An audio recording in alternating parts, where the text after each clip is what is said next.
어쩌면 오늘이 마지막 설교일 것 같기도 한데요. 다음 주에 진행되는 거 봐서 이제 제가 3월 첫 주부터 시골로 가게 될 것 같은데, 아무튼 노예 일들이 잘 처리가 되면은 그렇게 될 것 같고요. 마음이 좀 찹찹합니다. 우리 진미연 성도님이 오신 지 얼마 안 됐는데 저에게는 이제 어린아이 같아서 제일 마음이 아프고 오늘 안 나오시는 줄 알고 가슴이 덜컹했어요. 이게 이제 목회자의 마음이고요. 성도 한 사람 한 사람을 죄송하지만 자녀같이, 영적인 자녀같이 사랑하고 기다리고 또 여러분들을 또 같이 천국으로 인도하기 위해서 애쓰는 것이 목회자의 심정이거든요. 부모의 심정이죠. 하나님은 어떠실까요? 하나님은 우리 눈에 안 보이시니까 그냥 내버려 두는 것 같지만 항상 하나님께서는 여러분들을 기다리세요. 지금 꼭 나와야 될 두 분이 이렇게 자리를 하지 않고 있는데 우리 성도 여러분들 또 장로님들의 몫일 것 같습니다. 저도 마지막까지 최선을 다하겠지만 우리 서남순 집사님 또 박막순 집사님 이 두 분이 아직 연약하기 때문에 그렇습니다. 여러분들이 좀 사랑으로 더욱더 다가가 주시고 우리 김진범 장로님이 주중에 식사도 하신다고 그래서 좀 잘 인도해 주실 줄 믿지만은 그분들이 저렇게 예수님을 잃어버리고 나중에 지옥 나락에 떨어진다면 정말 여러분들도 저도 얼마나 마음이 아프겠습니까? 아직 믿음이 없어서 그러니 우선은 사랑으로 보듬어주고 잘 섬겨주시면 다시 믿음 생활을 하실 것이라고 저는 믿습니다. 또 우리 조구중 성도님도 우리 이장로님 잘 좀 인도해 주시고 또 많이 있지 않습니까? 지금 나오지 않은 분들 뭐 이영희 또 이렇게 성도님도 좀 인도해 주시고 이상옥, 지봉춘, 이명진 이런 분들도 잊어버리지 마시고 이렇게 쭉 이 자리가 채워질 것이라고 저는 믿습니다. 여러분들이 예수님의 이름으로 그런 노력들을 하세요. 그냥 가만히 계시지 마시고 장사하는 식당이나 이런 것처럼 그냥 몰려오는 것이 아니에요. 우리가 우리 모습 속에서 예수님의 모습을 보이고 전도하고 그들을 섬길 때 연약한 자들이 양육되어지고 그러는 것이거든요. 우리 장세영 성도님도 이렇게 나오셔서 같이 예배하니 너무 감사해요. 아침에 저하고 허그도 하고 그랬는데 믿음 생활 잘해서 이 교회의 일꾼이 되고 또 천국에 같이 가는 우리 성도님 되셨으면 좋겠습니다. 네. 오늘 말씀 제목이 거듭남의 비밀입니다. 거듭남의 비밀. 먼저 좀 딱딱한 교리적인 부분인데 구원의 서정이라고 들어보셨죠? 네, 또 구원의 순서라고도 해요. 이 신학교에서 조직신학을 공부할 때에 좀 어렵게도 느껴지고 딱딱하게도 느껴지는데 간단하게 우리가 제목만 한번 보고 있습니다. 우리의 구원이 예수님을 믿음으로 구원에 이루어지는 거예요. 근데 그걸 성경적인 내용을 가져다가 교부들이 신학자들이 연구해서 학문적으로 풀어놓은 거예요. 이런 과정을 우리가 겪어가면서 구원에 이른다는 것이죠. 맨 위에 12시 방향이 소명이에요. 소명. 소명이 뭐냐? 하나님께서 우리를 부르시는 그 단계를 소명이라고 해요. 뭐 깊이 들어가면 내적 부르심, 외적 부르심 복잡합니다. 뭐 공부를 하려면 한참 걸리는데요. 성령의 부르심이죠. 성령께서 불러요. 우리가 우리 스스로 교회에 나오는 것 같지만 우리 스스로 나온 거 아니에요. 하나님께서 여러분들을 사랑해서 여기에 나오게 하신 거예요. 이게 부르심이란 말입니다. 창세 전부터 이것은 선택된 거예요. 우리가 지금 이제 믿는 거지만 이 지구가 온 인류가 창조되기 전부터 하나님께서 우리를 지명했어요. 그래서 이제 너는 때가 됐다. 이제 나와라. 이게 부르심이거든요. 그리고 이제 오른쪽으로 보다 보면 2번에 중생이 있죠. 중생. 오늘 제목이 이제 중생에 관해서 발 건데요. 중생은 뭐냐? 우리말로 하면 거듭남, 새롭게 태어난다는 것을 말씀하여 성령. 이것도 성령께서 하는 일인데 하나님의 말씀에 반응하고 순종하고 이런 단계에 이르는 거. 그러니까 이 세상에서의 태어난 것은 어려서 응애응애하고 태어났지만 우리가 다시 중생한다, 거듭난다. 이게 이제 믿음의 첫 번째 단계이죠. 두 번째 단계이죠. 세 번째 회심이요. 죄를 회개하고 그리스도를 믿는 삶으로 유턴하는 것. 죄에서 완전히 돌아서는 것. 회심, 회개죠, 회개. 회개의 절차가 또 필요해요, 믿음에서. 우리가 그래서 이런 관계들을 볼 때에 어쩔 때 우리가 성령에 충만해서 내 모든 죄를 토해내고 하나님께 회개하는 그런 시간들이 있어요. 여러분들은 이제 그게 가볍게 갈 수도 있었지만 정말 진하게 올 때는 저는 그 다일교회 영성수련에서 관 속에 들어가서 이 회심의 단계를 겪었는데요. 관 바닥이 눈물이 젖을 때까지 다 울었던 것 같아요. 정말 그 어렸을 때 엄마의 젖꼭지를 물었던 것까지, 그런 것도 죄라고 합니다. 그런 것까지 다 토해내게 만들고 회개하는 그런 단계가 회심인데요. 그 다음에 이제 믿음이 오죠. 믿음은 하나님의 선물이죠. 믿음이 확실하게 오는 것입니다. 그 다음에 칭의. 이건 의롭다고 칭해 주는 것이죠. 이제 믿기 때문에 하나님께서 그래 너는 의로운 자다. 의로운 자다. 그 다음에 양자까지 이어지는데 너가 의롭기 때문에 내 자녀가 됐다. 양자로 칭해 주시는 거. 그 다음에 이제 성화의 관계는 저희들이 지금 성화의 관계라고 할 수 있어요. 지속해서 구원을 이루어가는 것. 그러니까 말씀과 예배와 기도 생활을 통해서 우리가 구원에 이르도록 계속 노력하면서 걸어가는 길을 성화라고 하고요. 성도의 견인은 이렇게 성화의 과정을 갈 때에 고난과 역경을 이겨서 인내하며 믿음이 보존되는 단계를 성도의 견인이라고 해요. 서로 이제 어떻게 보면 끌어주고 밀어주고 목사와 여러분과의 관계, 성도와 성도들 관계 속에서 어떤 불행한 일이 있을 때 막 기도해주고 함께 끌어주고 이런 단계란 말입니다. 이제 마지막 최종적으로 구원에 이르는 거, 이 단계를 반드시 가야 돼. 이 단계 육체적인 부활을 경험하게 되는 단계. 그러니까 이거는 우리 이 세상에서 경험할 수 없는 거예요. 주님이 오셨을 때 마지막 영화의 단계. 또 아니면 죽은 자라면 뼈가루가 없어져서 다 흙이 됐더라도 전능하신 하나님께서는 우리를 구원에 이르도록 부활시킨단 말입니다.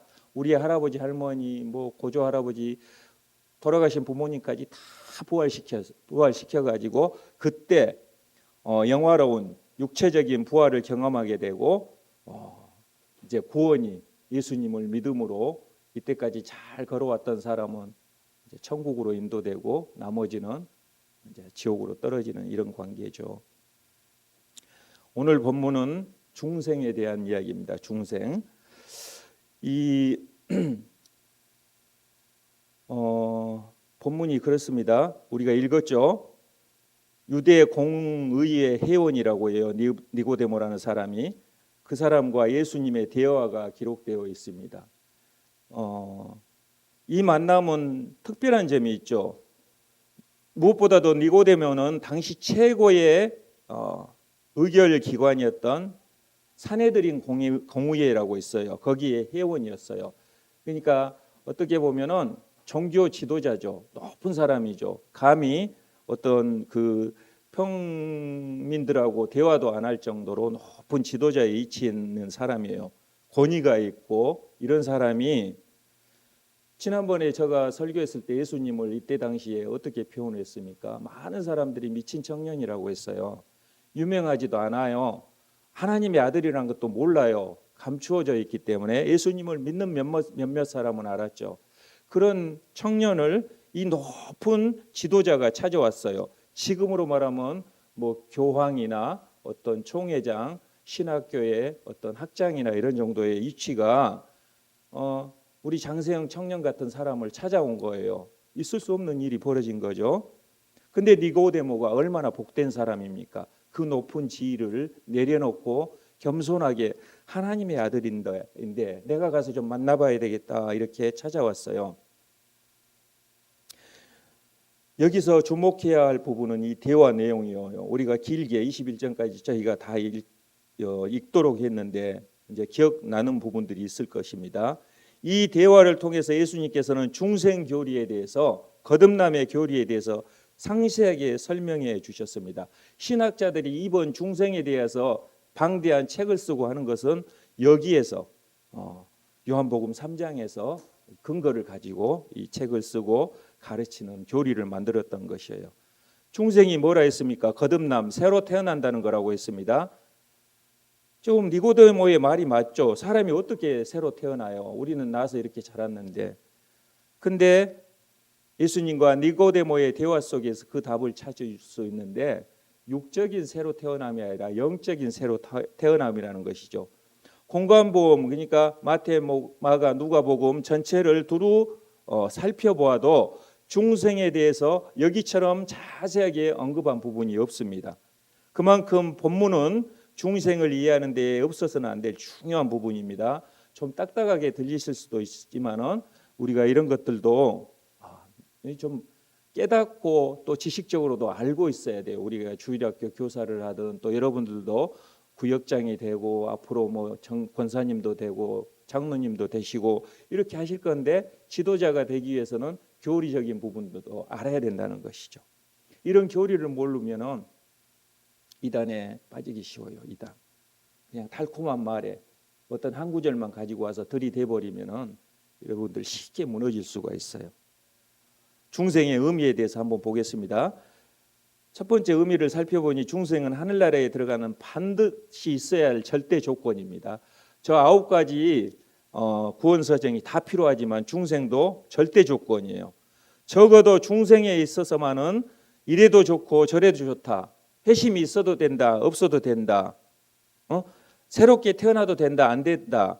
이게 용납될 수 없는 아주 중대한 절대 조건이라는 것이죠. 3절을 한번 볼까요? 3절. 3절 보면은 사람이 거듭나지 아니하면 하나님 나라를 볼 수 없느니라. 누구의 말이에요? 예수님의 말씀이죠. 예수님의 말씀. 거듭나지 아니하면 하나님의 나라를 볼 수 없느니라. 하나님 나라를 볼 수 없다는 것은 천국에 갈 수 없다는 말이에요. 굉장히 서운한 이야기죠. 우리가 여기에 와서 이렇게 예배를 드리고 주님을 찬양하고 하는데 거듭나지 아니하면 안산다일교회 성도들아 너희들이 거듭나지 아니하면 천국에 갈 수 없다. 예수님의 말씀이에요. 또 5절에서 연이어서 계속해서 사람이 물과 성령으로 나지 아니하면 하나님의 나라에 들어갈 수 없느니라. 반복해서 이야기해요. 거듭나지 아니하면, 그러니까 어떻게 거듭나냐? 물과 성령으로. 성령으로 거듭나지 아니하면 하나님 나라에 들어갈 수 없다.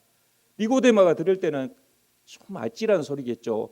성경을 깨고 있는 종교 지도자인데 유명한 사람인데 나는 천국에 갈 수 있어 이렇게 생각했던 사람인데 예수님이 아니라는 거예요.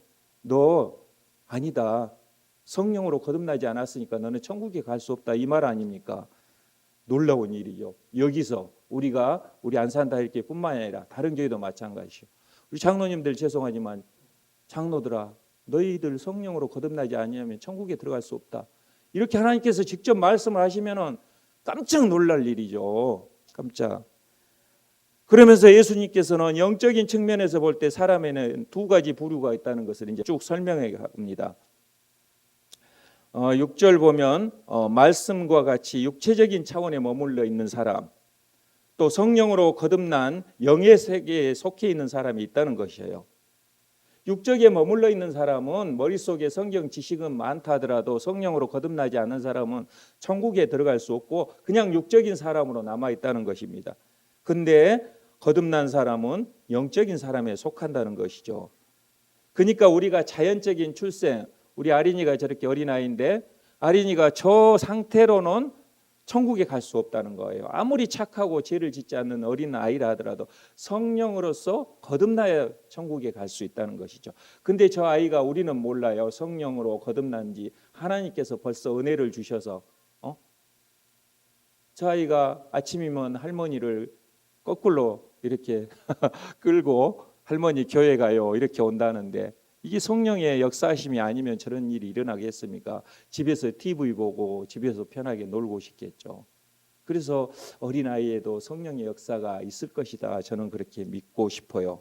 예.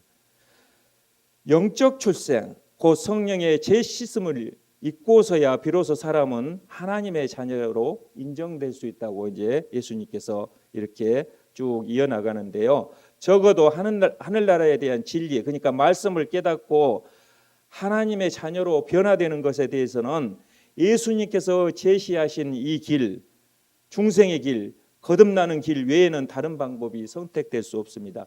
우리가 성경을 깨고 있다고 해도 다른 그 방법으로는 되지 않는다는 것입니다. 그래서 예수님만 이야기했나? 바울, 제가 바울이라고 말을 하는데 바울도 하나님의 말씀이에요. 바울의 입을 빌려서 바울의 손을 빌려서 성경이 기록됐기 때문에 갈라디아서 4장 29절에서 육체를 따라난 자, 중생하지 못한 자, 거듭나지 못한 자를 바울은 어떻게 이야기하냐? 육체를 따라난 자다. 너희는 아직 육체 속에 있는 자다. 결단코 하나님의 유업을 상속하지 못한다고 단정지어 버립니다. 바울도, 여기서도 예수님도 그랬지만 바울도 그렇게 말합니다.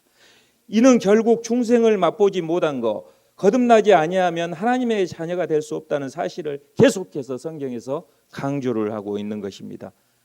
종종 어리석은 자들이 선행이나 권세, 지위로 이렇게 하나님 나라에 들어갈 수 있다. 착한 일 많이 하면 들어간다. 헌금 많이 하면 들어간다. 이런 걸로 교육을 하고 그러지 않습니까? 그래서 또 교리적인 부분에서 깊이 들어가지 않고 그냥 기도하고 믿음 생활해. 그냥 여기 와서 예배 잘 드려. 그러면 천국에 갈 수 있어. 헌금 많이 해. 이런 정도로 설교하시는 목사님들도 더러는 있습니다. 그 대표적인 것이 천주교의 면죄부 아닙니까? 면죄부를 사고 팔았죠. 그런 부분들은 이제 여러분들이 자세히 설명 안 해도 알 것입니다. 그러니까 외적인 조건은 하나님 앞으로 인도하는 데 있어서 오히려 장애물만 되는 것입니다. 장애물. 그런 가르침은 마태복음 5장 8절에서 마음이 청결한 자는 복이 있나니 그들이 하나님을 볼 것이요 이렇게 말씀하고 있지 않습니까? 성령으로 다시 태어난 사람은 마음이 청결해져요. 마음이 스스로 우리가 또 때로는 인간이기 때문에 잠깐 변화가 있지만 항상 마음이 청결한다고 볼 수가 있어요. 그래서 청결한 마음, 깨끗한 마음이기 때문에 죄가 우리 안에 들어올 수 없고 설령 내 실수로 사단에 잠깐 넘어가서 죄를 진다 하더라도 아파요. 찢어지게 아파요. 이건 같이 할 수 없기 때문에 이러면은 중생한 거예요. 거듭난 사람이라고 할 수 있어요. 근데 죄를 지어도 우리가 그걸 못 느껴요. 그냥 하나님 안 보시는데 이 정도쯤이야. 이런 마음이 든다면 여러분 냉정하게 생각해 볼 필요가 있습니다. 아직 나는 거듭나지 않았다고 이렇게 생각할 수가 있는 거예요. 정말 성령으로 거듭난 사람이 되어서 하나님을 보는 천국에 가는 저와 여러분이 되시기를 정말 간절한 마음으로 축복합니다. 두 번째, 중생은 어떻게 이루어지냐? 성령 하나님의 강권적인 사역입니다. 또 독자적인 사역이라 할 수 있어요. 중생과 그러니까 거듭남과 성령을 분리해서 생각할 수가 없어요. 분리해서 어떻게 이루어지는 것이 그냥 이루어지는 것이 아니에요.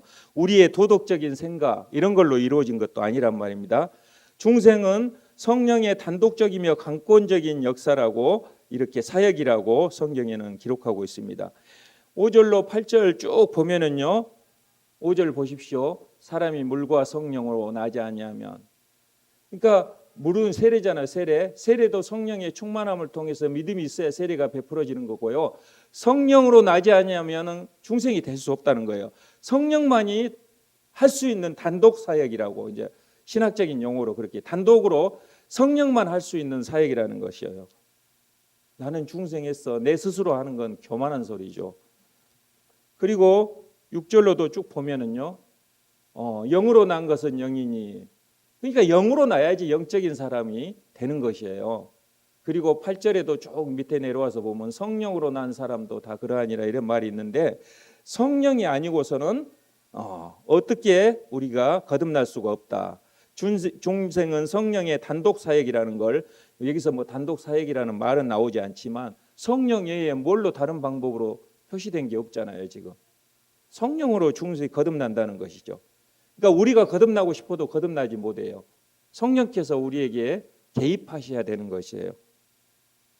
그래서 사람의 어떠한 노력으로도 중생에 이르지 못한다는 것을 알고, 그래서 우리는 기도로 항상 성령의 충만함을 구해야 된다는 것이죠. 디도서 3장 5절 말씀에 보면은 우리를 구원하시되 우리가 행한 바 의로운 행위로 말미암지 아니하고, 우리가 아무리 착한 일을 해도 의로운 행위를 해도 우리가 구원에 이를 수 없다는 거, 오직 그의 긍휼하심을 따라 중생의 씻음, 여기서 중생이 나오지 않습니까? 새롭게 태어나서 우리 죄가 씻어져야지 하늘나라 백성이 된다는 것이죠. 결국 중생이란 인간의 제약된 그 심성이 성령으로 씻김을 받는 것, 깨끗이 씻어지는 것, 이것이 중생이고, 또 여기서도 성령께서 독자적으로 주권적으로 하시는 사역이라는 것을 알고 말씀하고 있습니다. 또 에베소서 1장 5절 볼까요?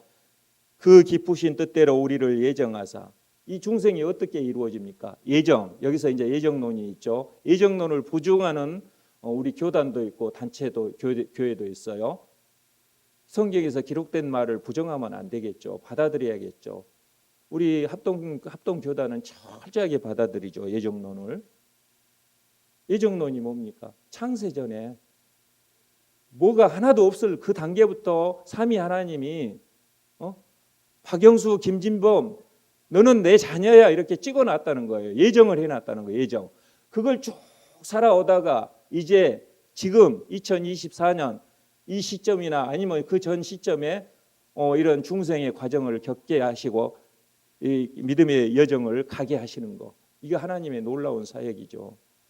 예정을 여러분 부정하지 않으셔야 됩니다. 에베소서 1장 5장에서 예정하사 자기 아들이 되게 하셨다는 거예요. 우리가 태어나기도 전에 벌써 예정을 해 놓으셨다는 거예요. 그리고 9절에서도 그리스도 안에서 때가 찬 경륜을 위하여 예정하신 것이니, 우리를 창세전에 우리의 구원을 예정하사 택하신 자들에게 결코 실패함 없이 중단 없이 역사하시는 하나님을 볼 수 있습니다. 그러면 한번 여쭤볼까요? 여러분은 성령으로 말미암아 거듭나셨습니까?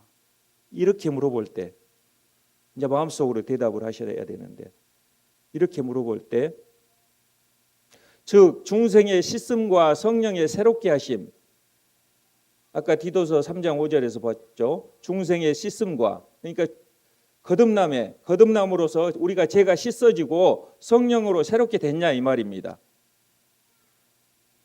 중생한 성도라면, 거듭난 성도라면 마땅히 나의 삶은 어떻게 돼야 되죠? 내가 중생한 자라면 하나님을 찬양하고 예배하는 것이 너무나 자랑스럽고 감사하고, 주일날 나와서 예배드리는 것이 그냥 기쁘고, 집에서 누워있는 게 불편하고 여기에 와 있는 게 편하고 감사하고, 또 말씀에 순종하고, 이런 사람으로 자연히 변화가 된다는 것이에요. 우리 안에 불순종과 시기와 죄악이 아직 가득해 있다면 우리는 구원의 첫 발자국도 내딛지 못한 자들입니다. 이것은 심각한 문제죠.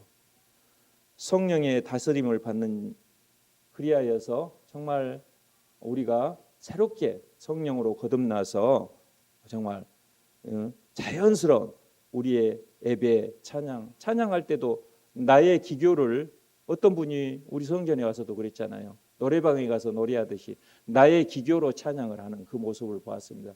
기가 막혔죠. 기가 막혔죠. 내 이렇게 찬양을 잘하고, 성도들 앞에서 자랑을 하는 거죠. 우리 이렇게 찬양하는데 이런 마음으로 해서는 안 돼요. 우리 집사님들 정말 귀하게 감사하게 스스로 우러나서 찬양을 하는데 하나님께 올려드리는 거예요. 하나님, 저희의 찬양을 기뻐 받으십시오. 어린아이가 재롱을 떨듯이 하나님께 재롱을 떤다는 겁니다.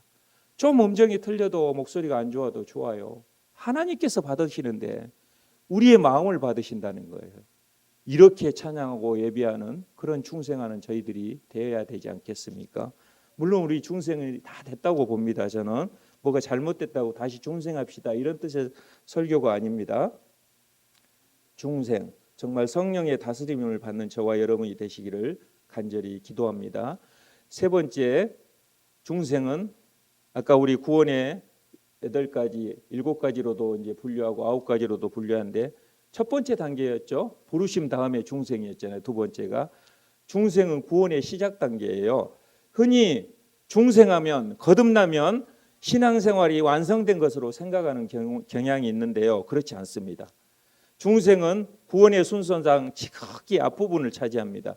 실제 아까 그 표에서 봤듯이 조직신학 표에서 봤듯이 뭐 소명, 중생, 신앙, 믿음, 회개, 칭의, 영화에 이르기까지 맨 앞부분 아닙니까? 앞부분 걸음마 단계예요. 걸음마 단계.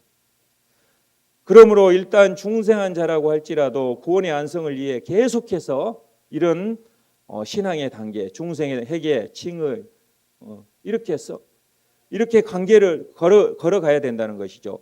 물론 이 같은 역사는 우리가 하는 것이 아니에요. 뭐 우리가 다음 단계로 내가 믿음의 단계야, 내가 회개의 단계야 이렇게 우리가 노력해서 되는 게 하나도 없어요. 그냥 여러분은 말씀에 순종하고 하나님 찬양하고 예배하면 자연적으로 삼위의 하나님께서 우리를 이 단계로 이끌어가는 거예요. 일단 중생한 자라고 할지라도 구원의 완성을 위해 구원의 순서대로 우리는 걸어가야 한다는 것입니다. 물론 이렇게 이 같은 역사가 우리의 의지로서 가능하지 않다고 말씀드렸습니다. 왜냐하면 구원은 전적으로 하나님의 단독 사역이에요. 삼위 하나님의 단독 사역이에요. 구원은 누구도 이룰 수 없는 거예요. 삼위 하나님께서 나은 사람을 구원하기 위해서 세 분이서 이렇게 저렇게 그와 때와 시간을 이렇게 정해 가면서 우리를 인도해 가신다는 사실입니다. 중생이 굳이 뭐 비유를 들어서 말씀하자면 우리가 씨를 뿌리죠. 씨가 이제 땅 속에 들어가서 싹이 나잖아요. 싹이 이제 몸이 툭 튀어나와요. 파란 거 조그맣게 튀어나와요. 그 단계라고 할 수 있어요. 그 단계가 이제 열매 맺고 막 이렇게 결실을 잃을 때까지는 많은 세월이 필요하잖아요. 싹이 나는 단계. 그래도 싹만 나도 얼마나 귀한 것입니까? 싹이 나고 점점 성장함으로써 하나님 생명의 법이 온전히 나의 인격과 의지를 변화시키고 지배하게 된다는 것이죠. 그러니까 하나님이 햇빛을 주시고 습기를 주시고 물을 주시고 적당한 바람도 불게 하시고 자라나게 하시는 이는 하나님이잖아요. 우리도 그렇게 자라나는 거예요. 따라서 중생은 구원의 역사가 개인에게 임하는 출발점이라고 할 수 있습니다. 저 그림에서 보듯이. 그렇다고 해서 중생이 연속적인 사건은 아닙니다. 성경의 가르침을 보면은 중생은 즉각적으로 이례적으로 단번에 이루어진 거예요. 그러니까 여러분은 중생이 이미 된 거예요. 조금 내가 부족하고 그렇다고 느껴진다는 것은 내 마음이 겸손한 거. 겸손한 건 좋은 거예요. 하나님은 겸손한 자를 좋아하시거든요. 아, 나는 아직 중생이 안 이루어졌을까? 아이고, 나는 이렇게 내 마음속에 미움도 있고 시기도 있는데 이런 건 겸손한 마음이에요. 근데 이미 중생이 이루어졌다. 나는 예수님을 믿어요. 믿으니까 믿음과 동시에 중생은 성령을 통해서 우리한테 벌써 이루어진 일이라는 것입니다. 그러므로 성도에게 있어서 중생은 반복되지 아니한다. 다만 내게 임한 중생을 스스로 그래 나 중생했어 거듭났어 스스로 확인하고 그 부분에 대해서 감격하고 감사하고 주님을 예배하면서 나아가면 되는 것이에요. 중생하지 않았으니까 중생부터 첫걸음부터 여러분 변화돼야 됩니다. 이 설교의 뜻이 아니거든요. 그러니까 스스로 점검을 해보십시오. 스스로 내 마음속에 심령 속에 정말 죄악이 가득하고 뭐 그냥 나쁜 마음이 들고 미워하고 막 이런 마음이 든다면 냉정하게 그분은 아직 구원의 첫 발도 못 디딘 분인데 지금 제가 봐서 우리 성도들은 이 단계들은 다 지났다고 봅니다. 말씀을 정리하겠습니다. 우리 주변에서 집사님 당신은 거듭났습니까? 이런 질문들을 받을 수가 있어요. 받을 수가 있는데 솔직히 그런 질문을 받으면 당황하지 않습니까? 확실하게 대답을 못해요. 아, 거듭난 거 뭐지? 니고데모 같이. 니고데모가 누구예요? 성경을 알고 있는 최고의 지도자 아닙니까? 성경을 깨고 있는 사람. 그 사람도 어떻게 그런 일이 일어날 수 있습니까? 예수님 반문하잖아요. 근데 머뭇거립니다. 이게 우리의 신앙의 맹점인데요. 16절 말씀처럼 믿는 자는 멸망하지 않는다고 했습니다. 예수 그리스도를 구주로 믿고 고백을 했어요. 우리가 고백을 했으면 우리에게 구원이 임한 것입니다. 구원이 임하고 더 말할 필요 없이 우리는 거듭난 성도가 됐다는 거예요. 시편 말씀을 한번 한 구절 볼까요? 시편 33편 11절 하나님의 계획은 영원하다. 그리고 하나님의 생각은 대대로 이르리로다. 이 말은 뭐냐? 하나님의 구원 계획은 변함이 없다. 창세 전에 벌써 선택을 해놨기 때문에 하나님이 생각하고 오다가 아이고 저 녀석이 내가 창세 전에 선택해놨는데 사는 걸 꼬라지를 보니까 별로네. 저 보십시오. 저 옛날에 술 먹고 막 담배 피우고 죄도 많이 짓고 안 그랬지 않습니까? 하나님 중단하지 않으세요. 언젠가는 하나님의 때에 다시 부르셔서 신학을 하고 목사가 되게 하지 않았습니까? 뭐 그런 거에 연연하지 마십시오. 회개하고 늘 하나님께 더 가까이 살아야 되겠다. 이런 의지의 노력은 우리에게 필요하죠. 변함이 없는 하나님. 또 에스겔서 19장 11절에 이런 말씀이 있습니다. 내가 그들에게 한 마음을 주고 그 속에 새 영을 주며 성령을 주었다는 거죠. 그 몸에서 돌 같은 마음을 제어하고 살처럼 부드러운 마음을 주어. 우리의 마음이 변화됐다는 거죠. 저도 아직 멀었어요. 근데 많이 변화된 것 같아요. 저도 느껴요. 옛날에 그냥 내가 살기 위해서 상대를 무너뜨리고 그 동대문 시장에서 얼마나 경쟁력이 많습니까? 저쪽 사람한테 지지 않으려면 저 사람을 죽여야 돼요. 그리고 내 물건을 팔아야지 내가 이득을 얻어요. 이런 경쟁 속에서 새까만 마음에 살아가고 거짓말을 하고 상인들이 거짓말 잘해요. 내 물건에 조금 흠이 있는데 전혀 흠이 없는 것 같이. 그래서 그 일도 그만뒀죠. 부동산 하는데 부동산 하시는 분한테는 죄송하지만 집에 가면 저기 이제 구석에 결로 현상이라고 막 이렇게 곰팡이가 있잖아요. 근데 이 집을 전세나 매매로 계약시키기 위해서는 거짓말을 해야 돼요. 빨리 저거 지우고 깨끗하게 좀 해놓으세요. 그러고 이 집은 물 한 방울도 안 새고 곰팡이 하나도 없습니다. 거짓말을 해야지 그 계약이 성사가 돼요. 믿는 자에게는 그게 저 양심을 막 찌르는 거예요. 부동산도 한 6, 7년 했어요. 믿는 자로서는 해야 될 일이 아니구나. 이게 중생된 자, 거듭난 자, 성령으로 기름 부어졌기 때문에 자꾸 법과 싸우게 되는 것이죠. 하나님이 영을 부어주시니까 돌 같은 마음이 제거가 됐고 살처럼 부드러운 마음으로 변화가 됐다고 하잖아요. 그러니까 자꾸 우리 안에 죄가 들어올 수가 없는 거예요. 오늘 같은 날 친목회에서 야 우리 놀러 가자 많이 있어요. 그러면 그 마음이 너무 불편해야 되는 거예요. 하나님께 나와 예배해야 되는 거예요. 그게 감사로 하나님이 나의 예배를 받기 위해 얼마나 기다리시나 이런 것들을 생각해야 된다는 거예요. 그래서 그걸 물리치고 이 자리에 나오는 여러분들은 충성한 자들이죠. 생각해 보세요. 얼마나 집에 있으면 편해요. TV나 보고 가족과 어디 여행이나 가고 또 일주일간 피로도 풀고 좋죠. 육체적으로는.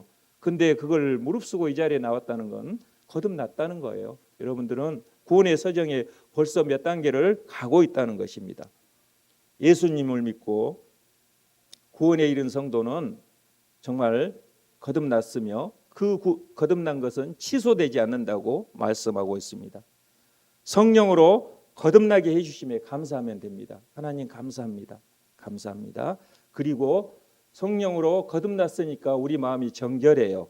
정결한 마음을 가지고 예배 생활, 또 말씀을 듣고 순종하는 생활, 또 기도로 정진하여서 반드시 구원의 완성, 뭐라고 했죠 아까? 영화, 구원의 완성, 영화에 이르는 저와 여러분이 다 되시기를 예수님의 이름으로 축복합니다. 기도하겠습니다. 하나님 아버지 감사합니다. 저희들을 성령으로 거듭나게 해주셔서 더욱 감사합니다. 예수님을 믿고 구원에 이른 저희가 즉각적으로 거듭났다는 사실을 깨닫고 감사하게 하시니 아버지 하나님 무한 영광일 뿐입니다. 우리의 거듭남이 취소되지 않는다는 것도 깨닫게 하시니 감사합니다. 하나님 아버지 성령으로 거듭나게 하여 주신 은혜에 감사하며 정결한 마음으로 살게 하시고 아버지 하나님, 예배와 또 말씀에 순종하는 생활과 기도 생활로 정진하여서 반드시 구원의 완성 영화에 이르도록 우리 성도님들을 보호하고 인도하여 주시옵소서. 예수님의 이름으로 기도하옵나이다. 아멘.